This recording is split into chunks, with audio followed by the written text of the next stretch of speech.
नमस्कार मित्रांनो, तुम्हाला या ठिकाणी मी दाखवतो. सर्जा देखील आलेला आहे अड्ड्यावरती उसडणे मैदानावरती. हिंदकेसरी सर्जा, वेगाचा बादशाह सर्जा.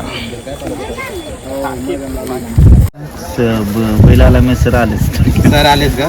नक्कीच मित्रांनो, सर पण असणार आहेत. कारण नाना असं सांगतात सकाळी आपल्याला थोडीशी इन्फॉर्मेशन चुकीची भेटली. सर म्हणजे कसं त्यांचा बैल त्यांचा म्हणजे सर आहे म्हणजे सर्जा आहे म्हणजे सरच आहे. सरच आहे.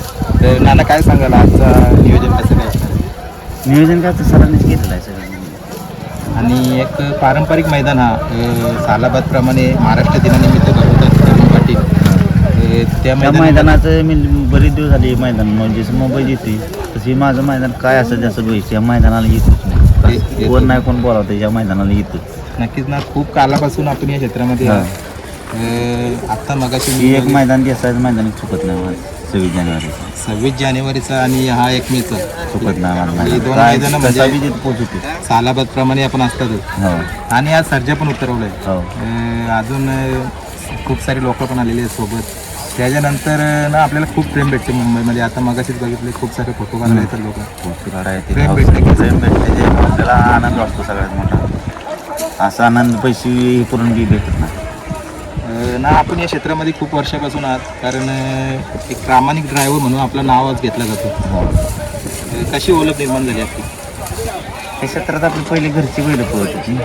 असं ते त्यावेळेनं ड्रायव्हर पहिले आम्ही लहान असताना करायचा. आम्ही काय शाळेत जातो नव्हतीच आड्डा बघायचा असा इकडे. त्याच्यात आपली क्षेत्रात उतरलं. ते क्षेत्रात आपण नागपुरा झाला. किती वर्षापासून आपण हा क्षेत्र बघितलं? 27-28 वर्ष झाली ते क्षेत्रात. सलग 27-28 वर्ष ना. आत्तापर्यंत त्या जोमाने गाडी पळवतो. आत्तापर्यंत ना खूप सारी बैलं आपण पळवली. हिंदकेसरी बैला. मुंबईमध्ये विशेष कुठले बैलं आपण पळवली? सगळी म्हणजे टॉपचे बैल जे येते की नाही टॉपची बैल सगळी पळवली. त्यात असं नाही की कुठला आत्ता जो 1 नंबरला बैल आणि ते ताणला नाही. मुंबई घाटावर सगळीकडे बैल ताणले. मुंबईच्या शेट लोकांविषयी काय सांगेल? आवर्जून कुठल्या शेट लोकांना नाव घेणार? इकडे सावली आपल्याला कसं आहे सगळी सारखी म्हणजे कसं ज्याची त्याची बैल असते अशी म्हणजे बारीक मोठी पण सगळी लोक कशी आपल्याला प्रेमानं हात मारते तेव्हा अभिमान वाटतो. नक्कीच ना. नाना म्हटलं तर एक खूप चांगलं नाव आहे. ज्या ठिकाणी नाना दिसतील त्या ठिकाणी लोकांची आवर्जून गर्दी होते. आणि विशेष सर्जा पळवता निंबलकर सरांचा सर्जा आज यांच्या दावणीतून आला हा सर्जा गौतम भाई यांच्या. तर त्यावेळेला काही अपेक्षा होतं का आपलं नाव इतकं करेल पुढे जाऊन? नाही सर आमच्या सरांचा आमचा विषय झाला म्हणजे नाना आपल्याला बैल घ्यायचा जायचं बैल घेऊया. परत बैलांचं आमचं कॉन्टॅक्ट झालं घेतला आणि बैल न्यायला बी म्हणजे असं कुठला मूर्ती बिर्ती बघून घरी न्यायला कारण त्या गिरण का काहीतरी होतं त्या दिवशीच न्यायला त्या दिवशीच नाही.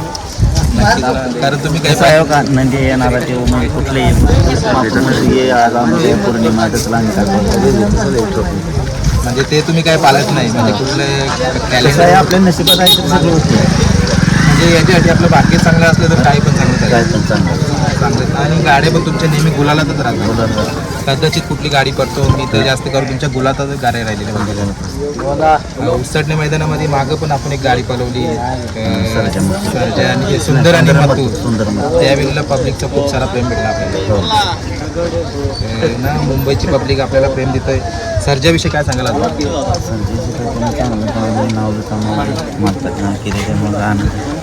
आनंद आहे. लास्ट टाइम होता सर्जा आपला कुठल्या मैदानामध्ये होता? तिसऱ्या फेरीमध्ये. आता पेड मला जायचं परत कुठं खाली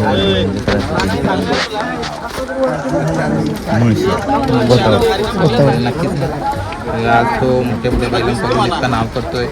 ज्या वेळेला घेतला त्यावेळेला तुम्ही सांगितलं ग्रहण होता पण एक ग्रहणाला लागलेला एक विशेष चांगला तो भाग्य समजायचा आपण गटवर आपल्या दावणीला आपल्या नशिबात बोलायला पाहिजे. निश्चित ना. निंबलकर सरांविषयी काय सांगा? खूप सारा त्यांचा विश्वास त्यांचा सगळं आपण त्यांचं चांगलं एवढं त्यांच्याविषयी कमी त्यांच्याविषयी सांगा तेवढं कमी झालं. मागे एक मैदान झालं कुठल्या तरी मैदानाला आम्ही व्हिडिओ बघितला नोटांचा हार बैलांना. त्यावेळेला मला वाटतं ती बक्षीस फौजीने दिली विनोद फौजी म्हणाले तिला आयोग बघत तसं प्रत्येक मैदान बघते. मला नंबर त्यांनी कॉन्टॅक्ट घेतले नाना मी असतो बैलाला मला हार आणलेलं बैलाची हार घालून फोटो काढले. नक्की फौजी लोकांचा पण आपल्यावर खूप सारा विश्वास आहे. आपण ज्या मैदानामध्ये असतो ना, आवर्जून मला वाटतं गुलाल झाल्यानंतर खूप साऱ्या मित्रांचा किंवा फौजी लोकांचा आपल्याला लय फोन येतात मग. फोन येत असेल. नाना दिवसाचं 300-400 फोन होतो.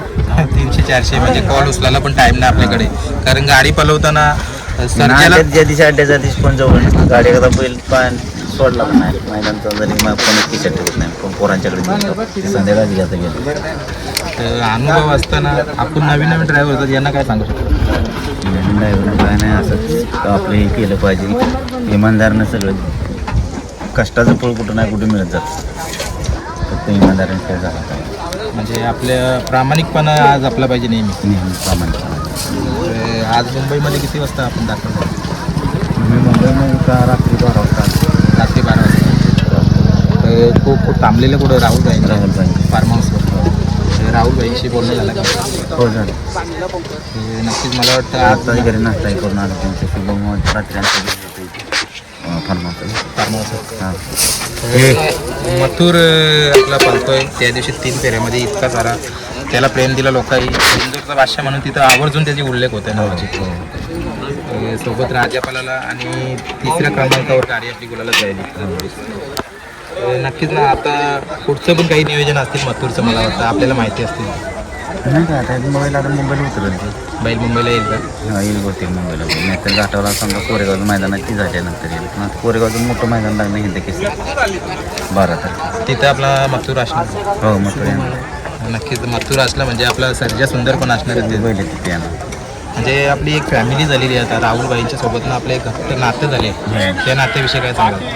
नातं प्रेमाचं नातं हे चांगलं नातं आपलं असं टिकत राहावं. कोणाचे बी असले तर असं कोण टिकत राहावं. आपल्या बोलण्यावर हा नाता टिकला जातो. जसं तुमचं आता प्रामाणिकपणानं बोलणं मला खूप आवडलं. तसंच मला वाटतं निंबाळकर सरांचं ना राहुलबाईंचं जे कॉन्टॅक्ट झालं ते एका बोलण्यामुळेच झालं. आणि